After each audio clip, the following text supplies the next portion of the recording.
Should have never gave us that one. He should have never gave us that one. People are dying that have never died before. They've never died. What do you say about the hurricane? It's the wettest in terms of water. The wettest in terms of water, none of them we ever seen. Bro, the shit that killed me the most is I genuinely don't get it. Like, you know what? Fuck it. Let's not even. Oh, are we live? We live now? We were very much live. Oh boy, never mind.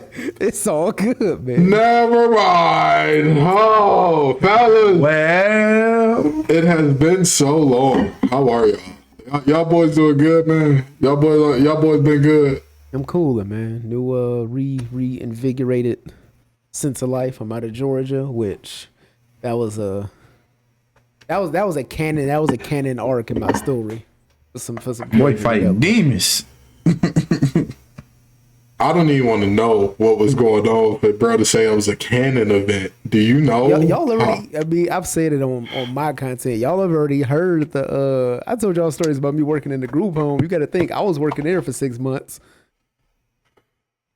Yeah, that was free Guyton, man. That's all I'm gonna say, man. I'm glad we free Guyton, man. Shout out Gibbs. We were saying free Guyton. Now it's backwards. Guyton free, everybody. Guyton free. So, shout out to my boy. Chris, how you doing, man? How you doing? How Chicago been treating you up there, man? And I'm loving it, man. I'm loving it. Got me out of Boston, man. I was going through some stuff over there in Boston, man. I'm good. I'm back with my folk, man. I'm back with my folk. I bet you were, man. I bet you were. The first time they bought out that, what's the sandwich that looked like it got a bunch of onions on it? What is it? Like a filter fish sandwich or something like that? Or they're talking about the lobster roll is the one that's popular out there, but lobster rolls ain't bad though. I've had lobster rolls. Lobster rolls actually they did that big one when they got that. I'm not gonna lie to you, but one thing we missed big talking about on the show because we were on hiatus. Y'all that messing with the jacket potatoes, man.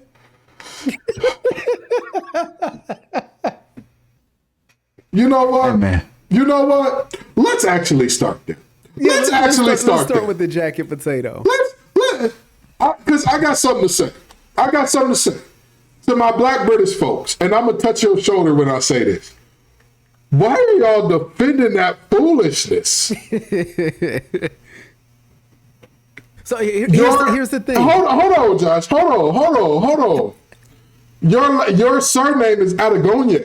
Why the hell are you defending beans and tuna? What is it about beans and tuna that you feel like defending? And here's the thing, right? Anybody who knows me know I am not like the proud to be an American super patriot. That's not me. That's not me at all. Okay, but one thing that you are like never gonna see me doing, never in a billion years. If somebody said, I went to Minnesota and tried Pam's famous green bean casserole, you think I'm gonna be mad if they hate that? But here's the thing. With something like green bean casserole, you might not like it. I may not like it, but the ingredients make sense. I disagree. Forget defending it. In what scenario? I ain't gonna lie, green bean casserole makes sense. Cold tuna and hot beans on a potato with cheese. Wait. They don't warm up the tuna? No. You don't never warm up tuna. It's just like tuna out the can. What? It's just tuna out the can and hot beans. It's not even like savory beans. It's one thing to just eat tuna out. It's just tomatoey beans. Again, my black Brits, please free yourself from defending fizzy wickets and brickle brackle with a little bit of spickle spackle and bloodborne pathogen on the side. Please.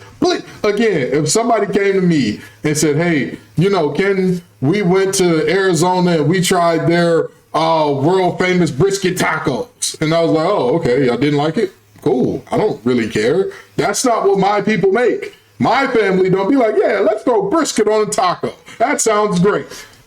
I'm not going to get mad about that. Why are y'all sitting there? Brisket taco makes sense. That does make sense. Brisket tacos actually slap. If you had a good brisket taco, it actually got a butt. They sitting up here defending mushy gravy and mushy peas and talking about, oh, your food isn't fresh. What do you think gravy is? Oh, I see. Bro, the dog made a sandwich and put gravy in. First of all, the sandwich was just like on regular bread. And I forget what meat he put on there, but he put just like peas and gravy on the sandwich and banged it, bro. Josh, please stop telling me that, man. Stop again. And I very genuinely wonder this. Why? Why do y'all live like this? Like, you don't have to. You know the funny part about this? Beans on toast, okay? One of the things that Keith Lee tried and didn't like. Beans on toast, one of their like main things, is quite literally a food that was born out of war rations. And they just never progressed. They never leveled up their meals. What? I can't. Again. If you are Jamaican, Trinidadian, from Barbados, if you are from, Nigeria, Ghana, Niger, Ethiopia, Somalia, wherever, why are you defending that? What? Again, there are certain foods in black culture I wouldn't even defend. If one of them was like, I had chitlins and it was disgusting. Yeah, you're right, sis. It's terrible. I don't know why people eat that. You know what I mean? That's just insane to me. And y'all are sitting here going to war. Absolutely. Oh, Americans, they don't have any sense of fresh food. They don't know that the freshness of the food is what carries the dish. Hey, shout out Gibbs accent. Shout out Gibbs accent for a second. Get out of Gibbs accent for a second. Again. I'm sorry, but you're not moving me. Talking about you've never lived if you haven't had a good helping of frizzle frazzle on a Saturday morning when you're going out for a good game of my boy. No, I'm not no goddamn fizzy wickets. No, I'm not. Listen. You can't tell me nothing about none of that food. How do y'all colonize the entire world for seasoning and don't use a damn lick of it? That is crazy. You know what their national dish is? Y'all know what their national dish is? Neither one of y'all know? I really don't. No. Chicken tikka masala. How do y'all have one of the most seasoned foods ever as your national dish? It's Indian food. Chicken tikka masala is literally Indian. Crazy thing is, out of all of these like British videos we've seen on it, I've never seen them be like, yeah, go to this place and try to chicken masala. It's just always beans on toast or some blood pudding, bro. Like, what is this? Blood. That's gross. That's disgusting. That's disgusting, man. That's, again, you can't tell me not a damn thing about fizzy wickets and brickle brackle. I'm sorry. I saw somebody break open like a mushroom filled pot pie on top of mushy peas and fries on top of like 2 pieces of white bread as like a sandwich. What? Again, and now let me talk to the white Brits. Now that I'm going to talk to the black Brits about why y'all not embarrassed. Have some damn shame. Let me talk to the white Brits for a second. No, we don't want that potato jacketed.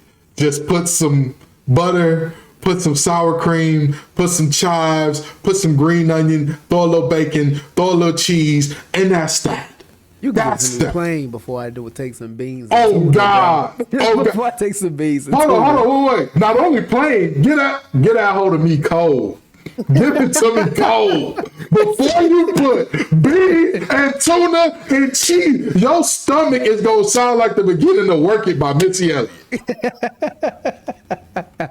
And I'm not gonna feel bad for you when you run into the bathroom. I'm not gonna feel bad for you. Because who would even think of such a nefarious combination? If that's a jacket potato, take the jacket off the potato. Let the potato be cold. Let the potato be cold. Don't put nothing on the baby head. Let the damn potato be cold. That's disgusting, man. That's Chef Boyardee that bull job.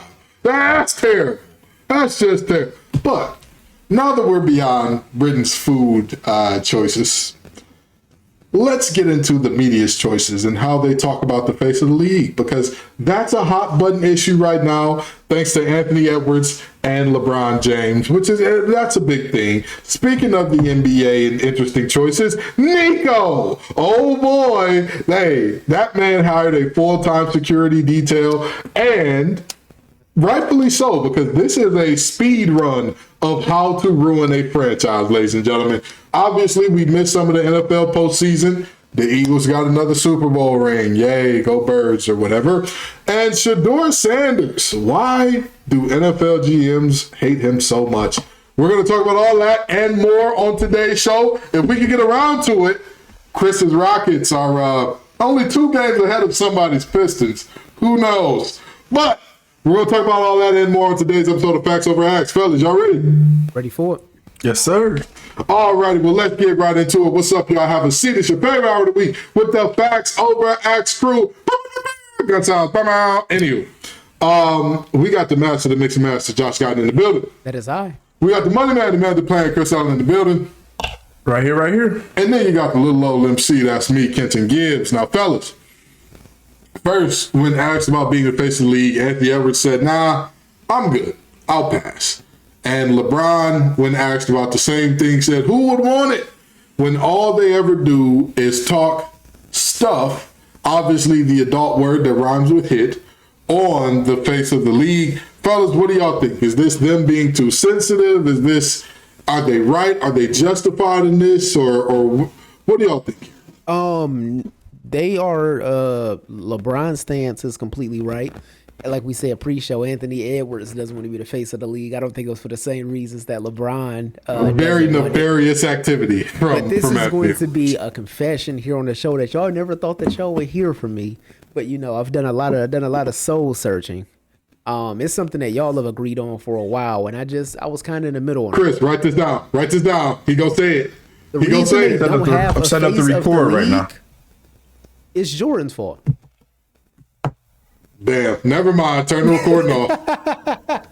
The reason that they Go don't ahead, have Bray. a face of the league.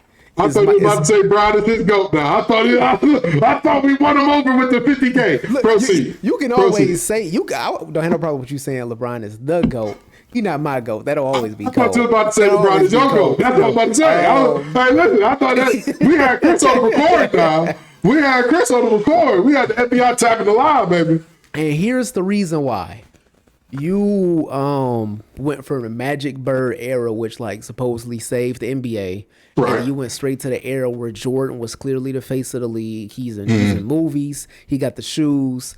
Arguably the most famous person in the world.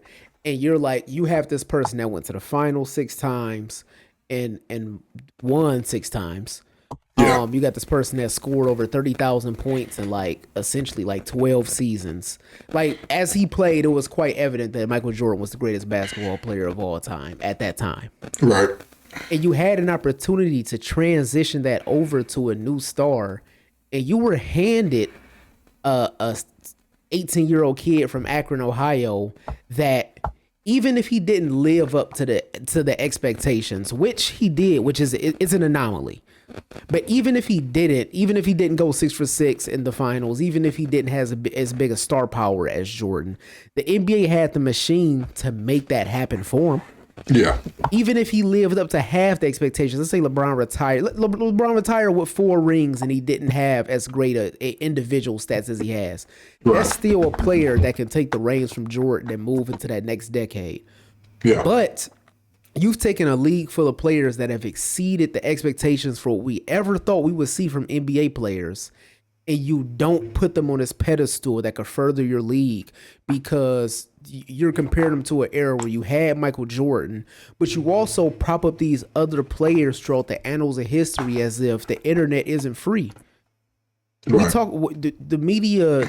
They're older, but you got players that's like James Harden, who's top 30 all time in scoring. You got DeMar DeRozan, who's top 30 all time in scoring. You have many great players in the NBA right now, but you're like, you still got people on television. This isn't the internet. You got people on television saying it's not better than the 90s. Oh yeah, Michael Jordan, he was in a dog fight with Reggie Miller. Do you know what Reggie Miller career averages were?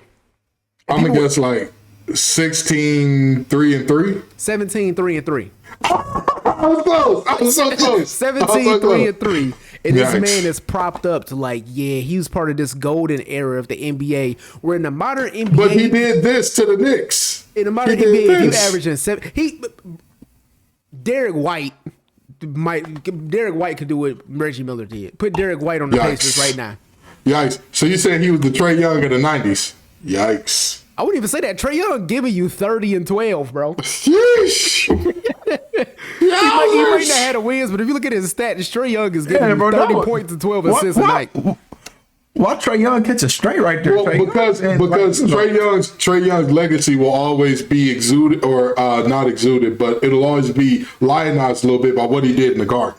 Like that's the only parallel there. That's the only thing I'm like, oh, that's one for one. They got that. But So the reason nobody would want to be the face of the league is because it's not as if the NBA is combating social media narratives. Like those social media narratives that like, oh, this person, don't have the aura, this person not big enough for the moment. It came from the larger media. You can't look at any other sport and look at their fan base and they talk about the sport the way that NBA fans and NBA media talk about the NBA. You're not about to go into a random NFL post and they be like, whoever the next GOAT's supposed to be. As much as people hate Patrick Mahomes, you have not seen Patrick Mahomes get a fraction of the hate that we've seen LeBron get over the past 22 years. A fraction of that. Now, not even Jason Tatum. You don't even see Patrick Mahomes get as much hate as Jason Tatum does. Yeah. Yeah. Well, football, I mean, every other sport, they respect the legend. For example, hockey has something that I think is like Wayne Gretzky is above Jordan in terms of like, hey, what he you did. talking about like GOAT of their sport, Wayne Gretzky is first across, That man's nickname is the Great One. That's what nobody's ever like, hey, bro, Gretzky ain't that good. He's no Wayne Gretzky. Hey, Sidney Crosby ain't really cutting it like Gretzky did. It's just like, yeah, they're great. Like Gretzky is he's in a different thing. Nobody really is using him every other day. I mean, Austin Matthews hat trick last night, but is he Wayne Gretzky? That's crazy. Yeah. People look at you crazy if you did that because obviously things change. Things change. Guys get better words, whatever. So it just no other media does that except NBA. But proceed, Josh. And that's the only point that I'm trying to make. You have plenty of players in the NBA right now that are great. And even if you didn't have one face of the league, you have plenty of players that you can prop up to the next level. Even talking about, I know it's kind of a running joke to make fun of Jason Tatum, but at the same time, like you're talking about a player who just turned 27 and he's been to 6 All-Star games, 3 All-NBA first teams, an NBA champion, a conference finals MVP. Like, it's not too many players at age 26, 27 with that resume. But because, like, the NBA doesn't think that he's cool, people talk about Jason Tatum like he's a bum. He's a top 5 player in the NBA right now. And people talk about him like he's a bum, not just on social media, but Boston had a game where 4 players on their team scored over 22, scored over 40, and the headline conversation on the next day was something about LeBron's 2018 run, and the Lakers hadn't even played the previous day. That was the leading story on SportsCenter. Yeah. I'm Chris. I'm gonna let you finish this one out because I'm gonna be brief right here. I blame 2 things for why this has happened. They're absolutely right, and again, LeBron and Anthony Edwards have very different reasons for not wanting to be the face of the league because in the past 12 months alone, we've got send the video and I'm not going to be there for that baby. That's what we got from Anthony Edwards in the last 12 months. Okay. 2 different women, by the way. Those are not with the same woman. Those are not same woman incidents there. But I do want to point to something really quickly here. The fact that we have greed and short-sightedness combined with a populace that like everything is, and this is a bigger tangent that I'll go on a later date. But like when people talk about like the male loneliness epidemic and all that, it's just people in general don't know how to interact with other human beings anymore. And it's really displaying itself in how the media is doing this and how they again, greed meaning short-sighted greed here because these guys haven't even thought about the fact in terms of NBA media. They haven't even thought about the fact that your game could catch up to the NFL. You could. That is a feasible thing that could have happened. You could have caught up to the NFL. Not now, but in like 20 years, you could have caught up to the NFL. They won't though. And let me tell you why. Like you said, like we have all agreed on, this media and this everything being about Brown and MJ, what happens when Brown retires? If every single day is a referendum on his legacy, what happens when he's gone? What happens when his legacy actually comes to an end? Right now, you can still say, oh, well, last year we talked about when he hit 40,000 points, or 3 years ago, whatever, we talked about when he hit 40,000. Today, we can talk about 50,000. Oh, Brown ain't doing nothing, but Brownie in the G League, and he's doing things. So we can talk about whether or not he belongs, and Bryce is coming along too. So we can talk about whether or not you know what you can't do on the end of that? You can't replicate this. You can't extend this out. This isn't something that's like long-term, this is a sustainable strategy. Because with all due respect, we're not going to see this type of hype, this type of publicity, this type of polarization around any other player ever. And I don't think that anybody's going to be this way about Wemby in 10 years. I highly doubt it. No. Nobody's going to... People may say differently because we're like in a social media era, but like even as big as the hype was surrounding Wemby, it wasn't LeBron. Like everybody knew who LeBron was in high school, and this was 2003, pre-social media. Like they were showing high school basketball games on ESPN, not ESPN2, not ESPN News. They were showing those games on ESPN because LeBron was playing. And comparing him to Wilt and Kareem in high school. Yeah. Wilt, Kareem, Jordan, that ilk in high school. So again, we will not see this again for a long time. And again, when the party is over, when LeBron finally says, "Hey, the Lakers are in great hands. Luka's taking care of them. Whatever new draft picks we got taken care of, I'm done.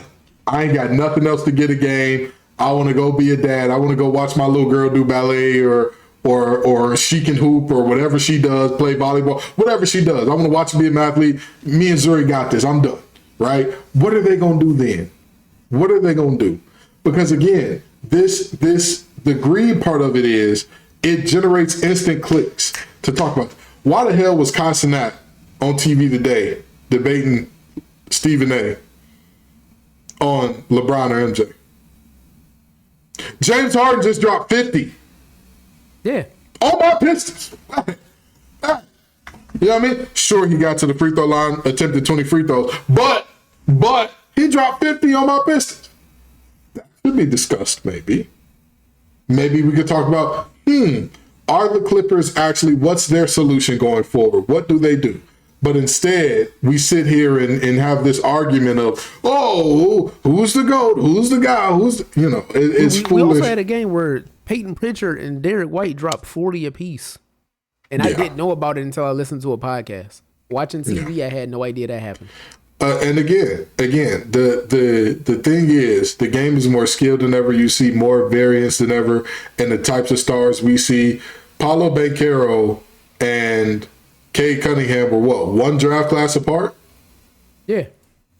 Two totally different styles of player. Extremely different styles of player. Both number one draft picks. Both got their teams at playoff levels, which, by the way, we may get to later. But, and all we got to talk about is begging LeBron to please stop this with Bronny.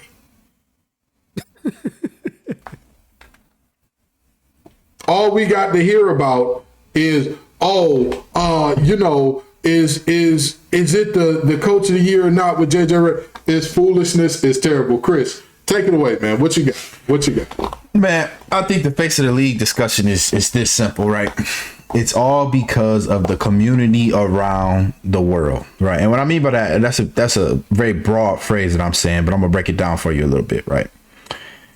No matter what you believe in, right, in this world, you can find a group that's crazy enough to believe it with you, right? Fair. You got people that think the world is flat earth. I don't care if it's flat or round. I'll just know I live on it, right? But you got a group out there that believe the earth is flat, right? No matter how much science you show them or back it up, like, oh, what does gravity need it for if it's a flat earth, right? Why do we need gravity? Why we can't fall off if it's flat, right?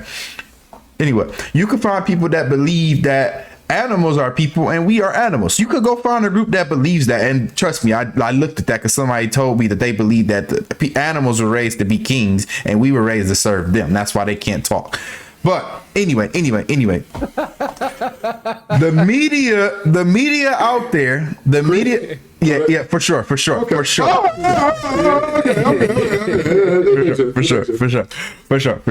But the media, right? They thrive on this, right?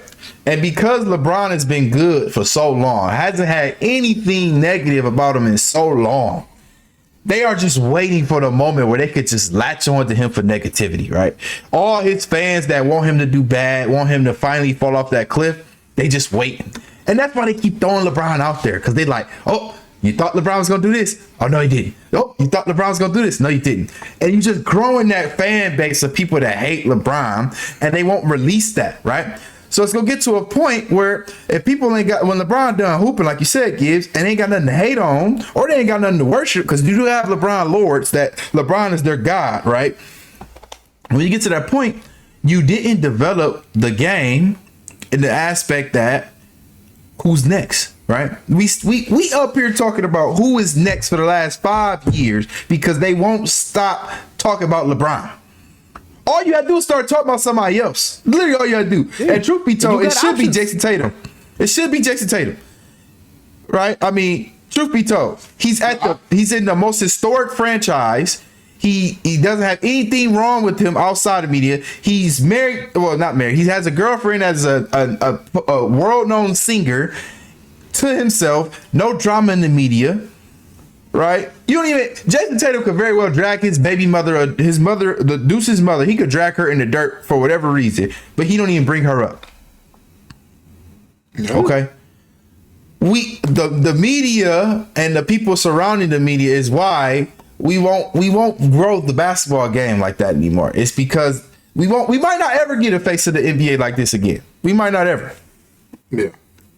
But I think the face should be a plurality. And so this is the next thing I was going to ask. How does the NBA fix it? And to me, I think the NBA and NBA media fixes it by right now, you need to start the plurality of it all. You need to start a situation where there are multiple faces right now. You need to get that going, because if you have multiple faces, you always have something new and fresh to talk about. Yep. We get it. Not only is it Bron has set a bar that's like nobody else can get to except Jordan, but we also understand a lot of the new guys have let down in comparison to what they're expected to be, right? We can admit that. Zion has been phenomenal when he plays. How often does he play, right?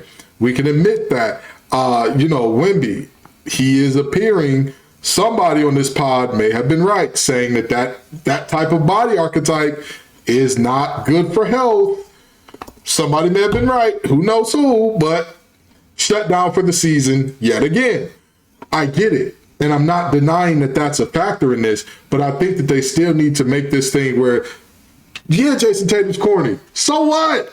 Make him the face of the league anyway. Make him one of the faces. You know who else is corny, but social media does a great job of carrying him and acting like he's not corny? Shai Gilgeous-Alexander. That man, have you ever read one of his Instagram captions? Yeah. One of the corniest things I've ever seen. Yeah. What? It's like he's trying to rap, but he's not rapping. It's like crazy, dog. Oh my God. Like, brother, wrap up these open mic night ass captions. But he could be one of the faces of the league. And then, of course, you got your foreigners. You got your Giannis. You got your Jokic. You got your Luka. You got multiple guys. And Luka's now in L.A. He's in L.A. Jason Tatum's in Boston. I think it's pretty clear that they want the face of the league to be foreign, though. But that's the thing. Go for it. But that's what I'm saying. That's what I'm saying. Make it a plurality. That way, everybody has something. If you are a guy who doesn't like foreigners, guess what? You got your Tatums. You got your Ant Edwards of the world. Well, maybe not Ant Edwards, but there's somebody else coming along. Bro, Ant gonna be all right, bro. Somebody just gotta get in his ear, bro. Somebody gotta get in Ant ear. Be like, listen, bro. We know he gotta get out. He gotta get out these women here. He gotta get out these women here. That's what I'm saying. He had too many people. He do, but somebody will get in his ear because I rock with Ant. I ain't gonna hold you. Look, I love his game. He's shooting out a historic clip, by the way, for a guy that's super explosive. On the court wise, he's absolutely face elite material. Off the court, he's too much of a degenerate. I mean, running off on bets, getting all these shorties pregnant. Like, you just can't. You can't be the face of the league acting like that. But seriously, there are multiple guys that, again, if the NBA wants to solve this problem, spread out the face of the league and take the short-term hit for long-term growth. Take the short-term pain. And this is on sports media now. If sports media cares about this game, if FS1, if ESPN, if all of these brands care about the game, even the guys who are on social media who don't have that type of that type of cachet, like the Players' Choice Pod, or I can't really think of too many other basketball pods off the top of my head, but all of the best basketball pods make it so that, again, I'm going to sacrifice some of my clicks right now because I want the game to grow organically and sustainably long term. So I'm going to talk about Shea. I'm going to talk about Harden doing things that Harden quietly has had some ridiculous longevity. For as much as he's in the strip club we talk about, he's had some kind of crazy longevity if we look at him against a lot of the other greats that came before him. But again, we cannot acknowledge it if we're only focused on one guy. Crazy thing is, it's a lot of media outlets that's covering the game the way that it's supposed to be covered, but it's pushed to the wayside in favor of clips of Kendrick Perkins or the 50th Players' Choice podcast talking about something that's just like 4 clicks. They're saying Kendrick Perkins said the Lakers are saving the NBA right now. Saving them from what, Perk? That's my question. Anywho, I'm going to throw it to y'all. Chris, I'm going to let you have it first. Josh, I'm going to let you finish it off. How does the NBA fix this problem? Simple, man. They just start sharing the sugar, right? It's a saying in football where your quarterback sharing the sugar around all the receivers, right? Simple, right? 1 week, let's say we gonna focus on this team because they are doing this X, Y, and Z. To me, the Cavs should have the most coverage in the world right now because their team has 1 star, in my opinion, and they balling out their minds. They got a lot of rising stars on that team, but they got 1 star, and they are playing the best basketball in the NBA right now, right? They should be on weekly, but we should look at trends. If a team is hot, they should get the primetime game, right? It don't always have to be the Lakers, Knicks. Don't always have to be the Lakers and whoever. It's always the Phoenix Suns or somebody. Like, why are we, you know what I mean? Just share the sugar, right? Give everybody a piece of that limelight. Dedicate the analysis behind it, right? If a team's on a 5-game win streak, we're going to show them every game on national TV until they lose, right? Think about the 2016 year of the Warriors, right?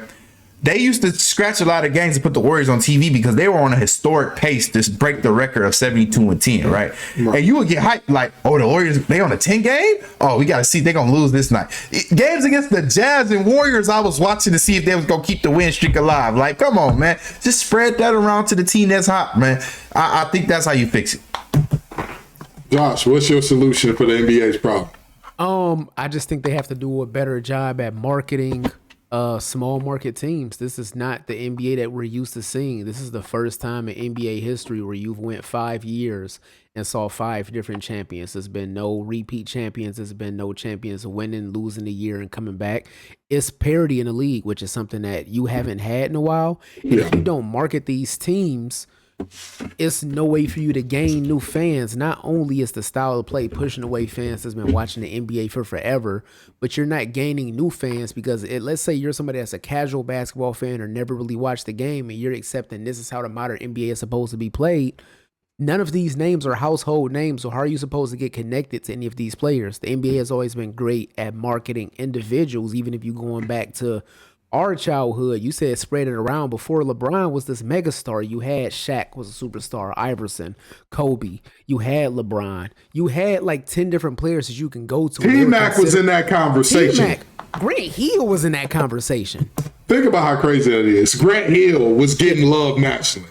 But with all due respect to Grant Hill, of course. let's say, like, for example, I'm a basketball fanatic, and the game is on, and I'll watch the games with my lady. She don't watch basketball as much as she used to, as most people don't watch basketball as much as they used to. But if you go to a team like Cleveland, ask a casual NBA fan to name 2 players on Cleveland who has the best record in NBA. Ask a casual NBA fan to name 2 people on OKC who got the second best record in NBA. Unless they're naming Steph Curry, LeBron, KD, Harden, you're not really naming like any stars in the NBA that's under the age of 30 besides maybe like Jokic has already hit 30, I believe. You're naming like Luka, Anthony Edwards, Shea, maybe. Yeah. Man, Shay's the stretch. Like I talked to somebody the other day. They was like, when they were doing an All-Star draft, and Shea went like one of the first picks, and I was watching the All-Star draft with my girl, and she was like, "I ain't never heard that man in my life," and he averaging 30. Yeah. He's the MVP this year. It's nasty business. It's nasty business. But you know what's even nastier business than the NBA's current problem with their marketing and whatnot of one player? Dallas's treatment of one player, which then ended up destroying 3 players. Nico Harrison, come on down, brother. I'm going to ask y'all this because we know. We talked about this before we got on there, and we decided there was no trade or there was no singular move that has ever hurt a team as badly other than like a team moving to different places or anything like that. But have we ever seen a team be as decimated in 30 days as we have seen with the Dallas Mavericks? By the way, this is a quick depiction of their 30-day stretch. They traded Luka Doncic. I believe it was, what was it, Gafford got hurt? Gafford got hurt. Yep. Gafford got hurt.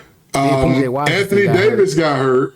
Anthony Davis got hurt immediately after they traded for him. Yep. Then PJ Washington got hurt. Then Kyrie tore his ACL as well. So in essence, they lost their entire starting lineup, including the new guys that they just traded for and whatnot, in less than a month. Josh, have we ever seen a team go from that up to this down in such a short time? Reminder, y'all. Yeah, no. Reminder.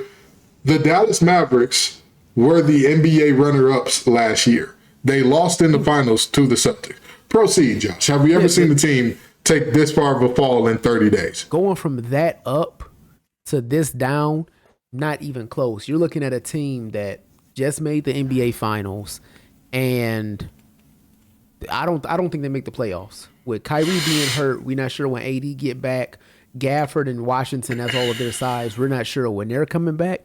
I don't think this team makes the playoffs, especially considering you got a team like Golden State that's pretty hot, that's trying to take their spot. Even if they make a play-in and they have to play like a Sacramento, Dallas isn't beating Sacramento in a play-in game. I can't think of a trade. That bad. The only thing I could think of in our lifetime that's like kind of similar from being maybe lopsided is when the Lakers traded for Powell.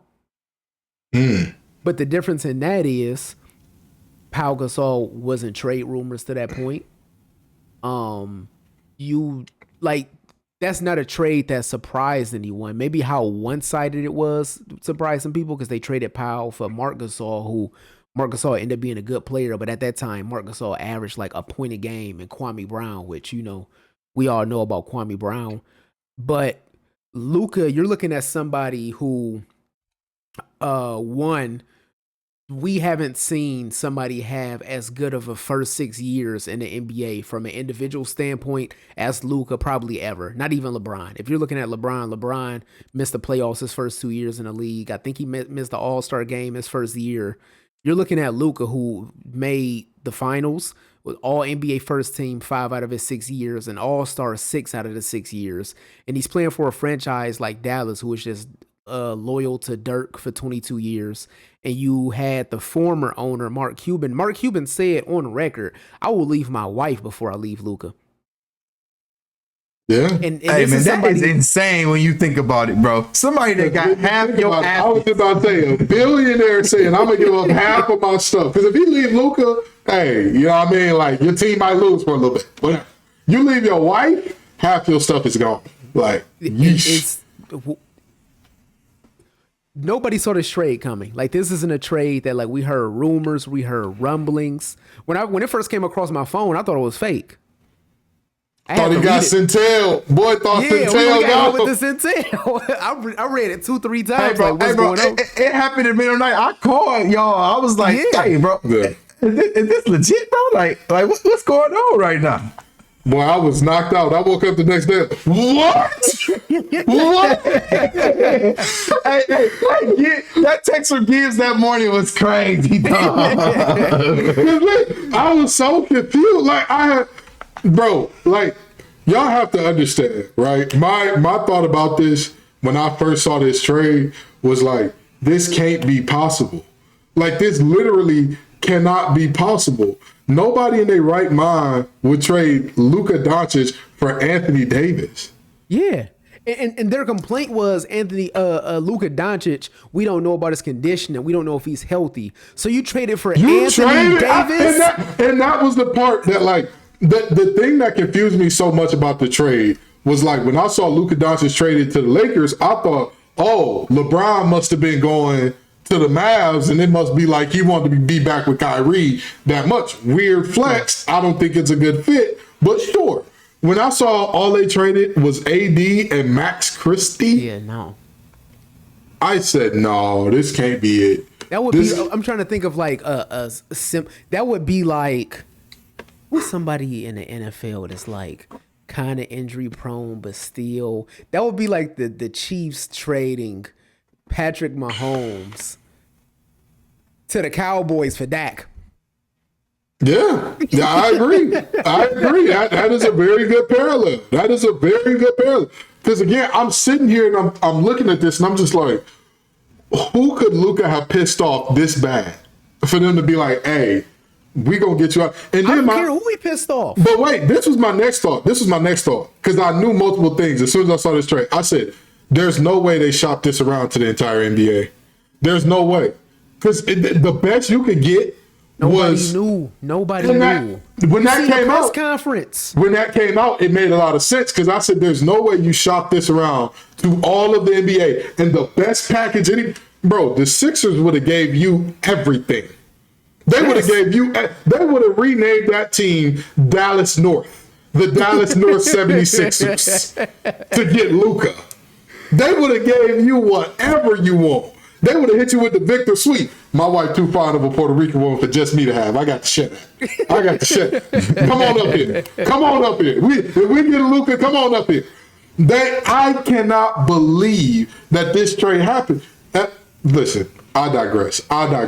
Chris, I'm going to ask you, because for me, the closest I've ever seen the team to imploding like this in such a short time was when the Raiders, but it was over more than 30 days. It was the Raiders when they had Antonio Brown and John Gruden was their head coach and Mike Mayock was their GM. And like, I was like, oh yeah, this ain't gonna end well. This is like, and they were good before this, but I just knew this was gonna end much worse than like everybody had imagined. But even that ain't as bad as this. You're looking at a 33-year-old Kyrie, like tearing your ACL at 25 and 30, like tearing your ACL at 33. But how did we not expect? He was leading the league in minutes over the game since Luka left, and we knew Kyrie was injury prone. How many games did Kyrie play in college? 1. Why? Literally 1. Well, it was his knees, wasn't it? He got hurt. Yeah. When he got to the Cavs, before Brian came back, what was the knock on Kyrie? Couldn't stay healthy. And so your thought is, well, he's 33 now. He's a lot older. His knees got a lot more wear and tear. Ankles got a lot more wear and tear. But y'all not understanding, Luka like to drink beer. Let me tell you something. One guy, I believe it was the young man that they call Lowe, said, I don't care if Luka was smoking crack, if he was doing heroin. Brother, the stuff that Luka would have to do if I was a GM, the stuff he would have to do for me to trade him is literally specifically outlined in the Geneva Convention as illegal. He would have to commit war crimes on air. Luka Doncic has the highest point per game average in NBA history. He has the what? He has the highest point per game average in NBA history. Again, he would have to commit. I ain't gonna lie, bro. Crime. Even if I saw a Klan mask in his locker and he was like, "My bad, you weren't supposed to see that," I'd be like, Hello. for me, you can still hoop for me. You can still hoop for me. Chris, you gonna pass the ball to the black players, so right? It's gonna be you and Cleaver. If it's gonna be you and Cleaver picking pops, somebody have to trade you. But if you're gonna pass the ball to the black players, we'll be okay. You know? you like Kyrie Irving. Yeah. Okay. All right. Just making sure. You know. What about my mama? You said, what about my mama? Hey, I don't like my mama too sometimes. You know what I mean? Have you had a meatloaf? You'll be mad too. Look, you're good. Just stay off Twitter. Stay away from my mom. We're good. I don't really care. So, you know, it was just one of those things. So, just a quick question, right? Because we all know the Lakers won this trade by a mile. Dallas lost it by a mile. Is there any way that y'all see Nico keeping his job? Is there like any world where y'all see Nico retaining his job after this? Hey, I definitely do. Sorry, Guyton, I'll go first. I definitely do in regard of the other rumors that I've been hearing about Dallas, right? And these is just what they are, rumors, right? I'm not confirming nothing, not breaking no news, nothing like, I mean, even if our podcast was world blowing, again, this is just something that I was reading. The NBA is really campaigning the idea of putting a team in Vegas.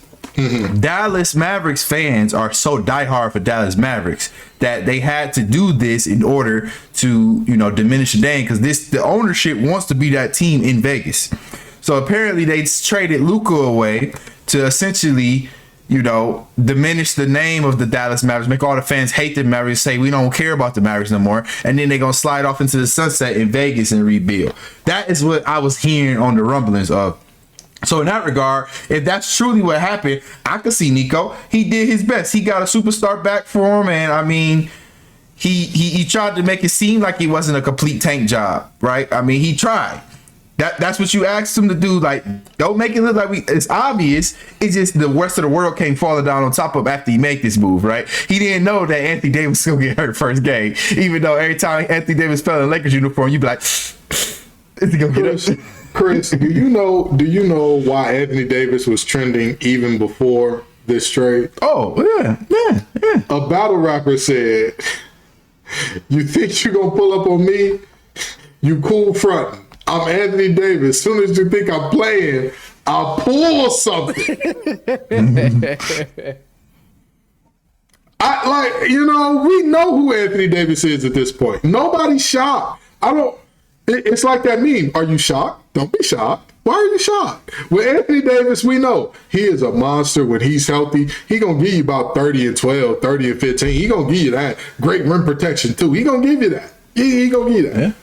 You know what else he going to give you? He going to land wrong one time, and that boy's done for 3 weeks. Hey, see y'all again. He get hurt on Valentine's Day. Don't worry about it. Y'all might see him again at St. Patty's. Maybe.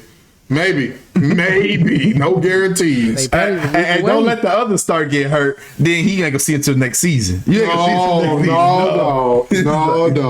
I'm gonna tell you, I don't think that Nico keeps his job, and I don't think he ever gets a job in the NBA front office again, like a meaningful one, for this reason. Y'all don't know that this is Nico's second blunder. Do y'all know what his first was? I'm not even hip. So he used to be an exec at Nike. He was the reason that Steph Curry signed with Under Armour. He used the slide deck that they used for Kevin Durant, and it literally included Kevin Durant materials in the slide deck for Steph Curry. Everybody will let you get one mulligan in life. America is the land of second chances and forgiveness and all that. Normally not for people who look like us, but Nico got his second chance. And this is what you do? I don't mean he was the Doc Rivers of GMs and he still messed up? I'm telling you right now, I don't see a world where even if every owner in the league put him up to this in unison, everybody got together and said, Nico, we're going to take care of you, bro. You just got to do this. Because like the ratings are struggling and we need something to help out on top of LeBron in LA. We need something. I don't see a world where he gets another job. Because those two blunders on top of each other, you look like the most incompetent nincompoop on this side of the Mississippi. And that's tough. Because after No Child Left Behind, all the children got left behind. All of them. Okay? You know, so it's again, this is a moment where I'm looking at Nico like, hey, enjoy them last checks.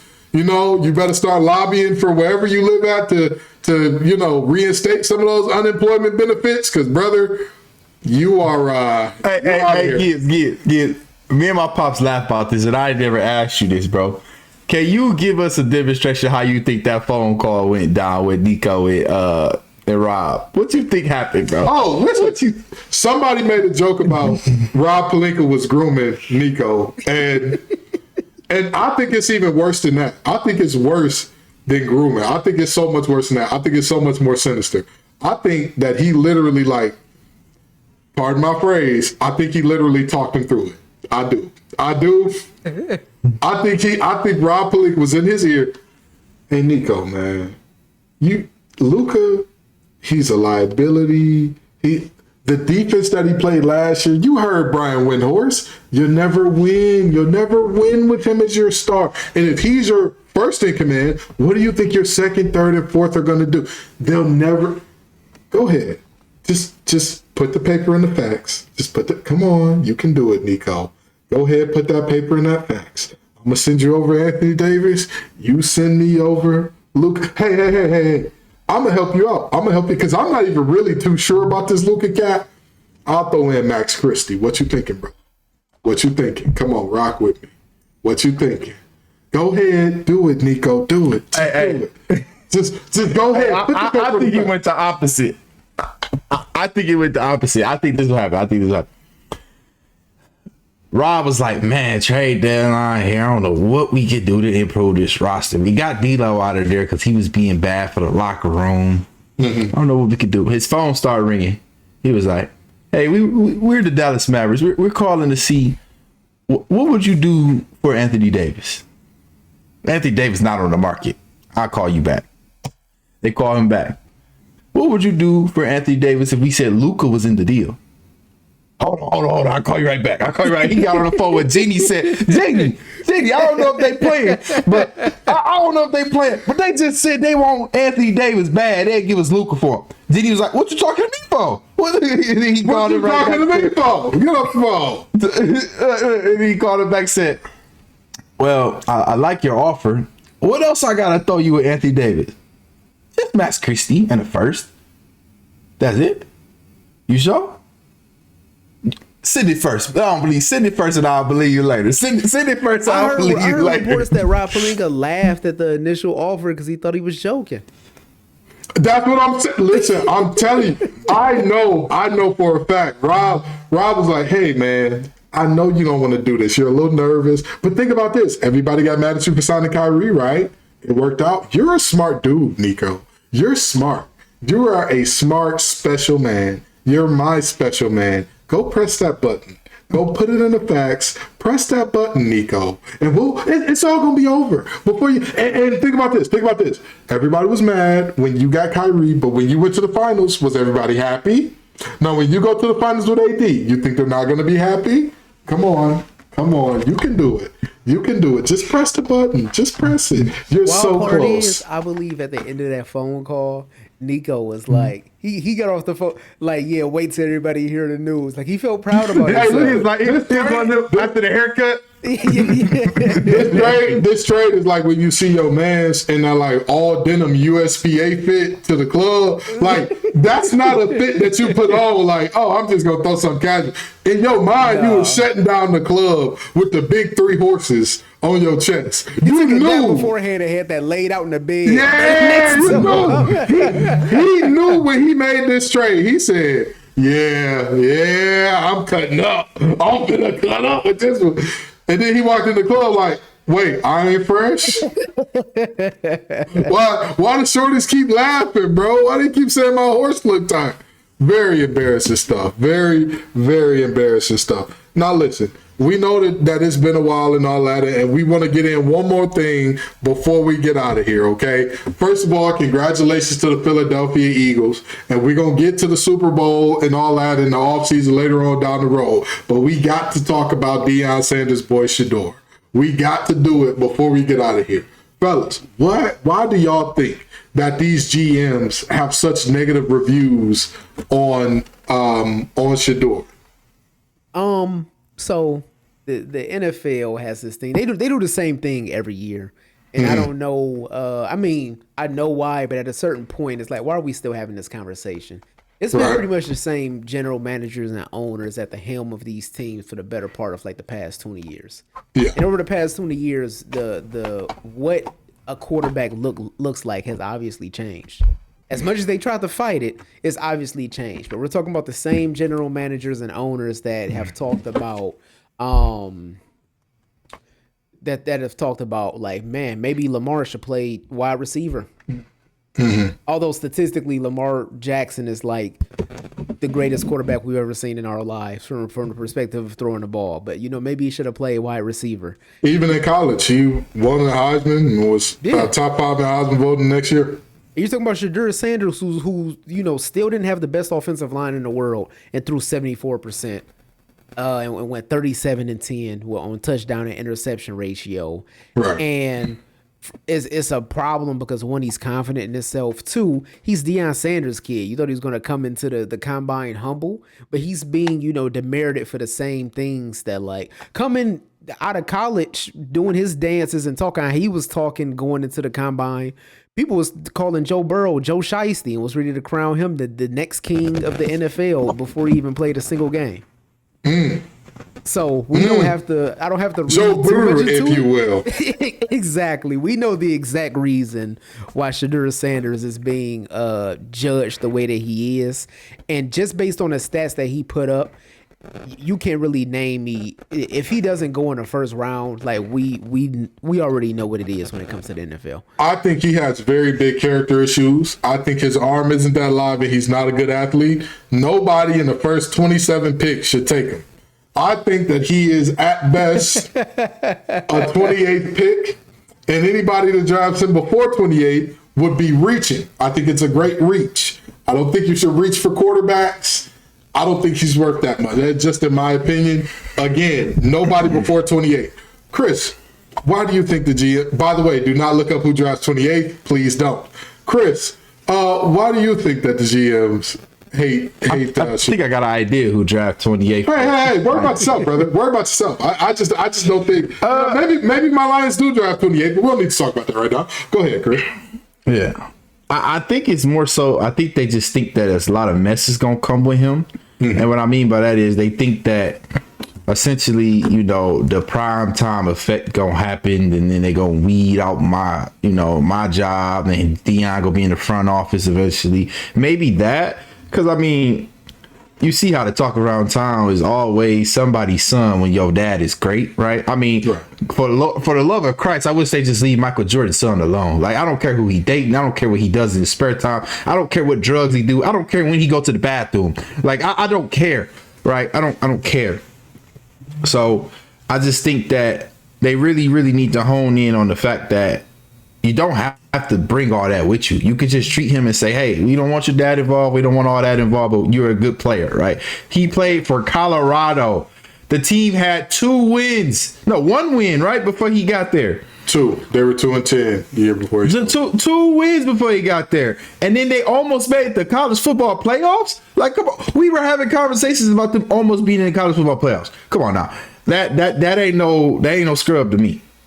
However, if Justin Fields don't work out, I would be mad if he was in the black and gold. I would not be mad if he was in the black and gold. Actually, I would welcome it. You know what's funny? Everybody who like talks about the game or covers the game at a high level, when they talk about like, oh, do you think your team should draft Shedeur? Everybody's like, hell yeah! What? I would be so excited. Also, Chris, even if it don't work out. They were 1-11 before he got there, so you were right, Chris. They only won 1 game the year before Shedeur got there. So, you know, but I'm gonna just say, hey, everybody who covers the game, even the people who say they don't like him, when you talk about, well, how'd you feel if he fell to your team? Everybody, like, hey, I love that. I actually love that. But I want to say something that I don't think a lot of people are realizing. People don't really put together 2 and 2, but the people in front offices, I don't think they're smart enough to put 2 and 2 together. They just pay people who are smart enough to do it for them. Somebody is realizing that something is coming down the line in college football that's going to change the landscape of college athletics forever. Do y'all want to guess what that is? What's going to change college football? Yes, it's going to change college football and sports forever. Is it not the NIL money? Oh, it's different. It's close, but it's different. Chris, you want to take a crack at it? I think it's the way the college football playoffs start. I don't know. I can... Revenue sharing. Revenue sharing is on the way. The NCAA already settled. Revenue sharing is here. What's the difference between revenue sharing and NIL? NIL is if you are a special enough player, a big enough brand, a company will pay you to be a part of their deal, right? That's like if you're really special. Yeah. Guess what happens with revenue sharing? All of these players get paid. Every single first round quarterback that we see is going to have NIL money on top of revenue sharing money. What do y'all think is going to be the outcome of that? If you think about what college sports was before now, even when players were getting paid under the table legally, because they were getting paid under the table, you cannot flaunt and openly have all of that money. Now, players openly buy their mom's houses, cars, buy their parents' stuff, buy their self stuff, buy their old lady stuff, buy their, buy all of it. They do this stuff wide open. What does that mean? You're looking at a different type of economic empowerment to these young men who are coming into the NFL that we've never seen before. Now, what does Shador have that most quarterbacks don't? Economic security that we've never seen. Lamar Jackson couldn't be like, hey, man, if y'all don't want to draft me, I'm going to go be successful in life anyway.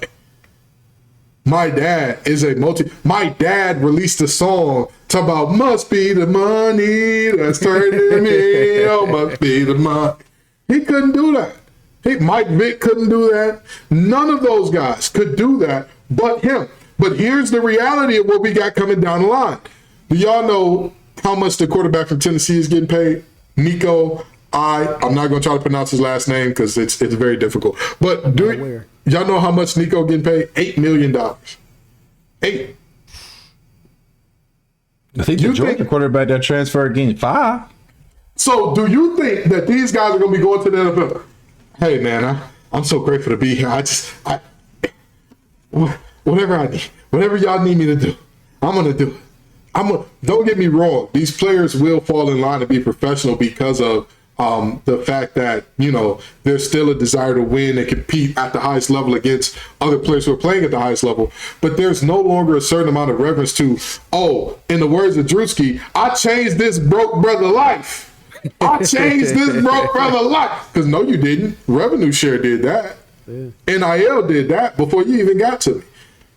Shador is the first of that ilk. And they're trying to make an example out of him to say, despite the fact that we all know he's going to be great, and this is how I know they dropped a smut on his name. Todd McShay said that he came in not really caring what teams thought about him and without a professional demeanor. But then he followed that up by saying there was no incident nor disrespect. Well, what was unprofessional? His confidence. If there was no incident or disrespect, what was unprofessional? If you come into a meeting with me and you're not paying me the proper amount of respect, there's going to be an incident. There's going to be an incident. But mind you, maybe I'm remembering this incorrectly just because I know it was around the time where I first started watching the NFL. Do y'all recall Eli Manning being drafted by the Chargers? And his father was his daddy said, we ain't going. We ain't going. Arch and them said, on the dead guys, homie, I ain't going. Kenton Gibbs said, he's sitting. Write that down. Write it down right now. And here's the most interesting part about that. Y'all do know the Mannings got another one that's coming out next year. Mm-hmm. And I bet $1 to your dime that nobody's going to be saying, he's so unprofessional. His father comes with so much. His granddad comes with so much, despite the fact that his family has shown you. If they tell you, don't draft my boy, and you draft their boy, oh, don't worry about it. He's not going to play. He's not going to play. He's a millionaire already.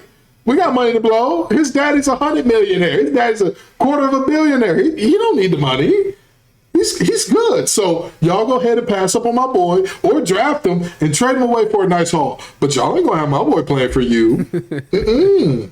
And I guarantee you don't know this stuff gets said about him. So, folks, I'm telling you now, this breaking down that they're doing of Shedeur is because revenue sharing is about to make some millionaires out of college.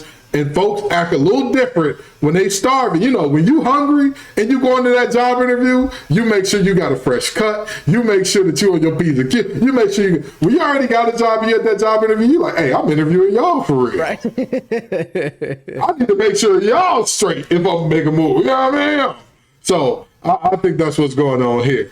But anywho, I know y'all tired of us talking about Luka and Shedeur and the Lakers and whether or not Jordan's good. We done had enough of that. But come on back to next week and the week after that and the week after that. Peace and love, y'all.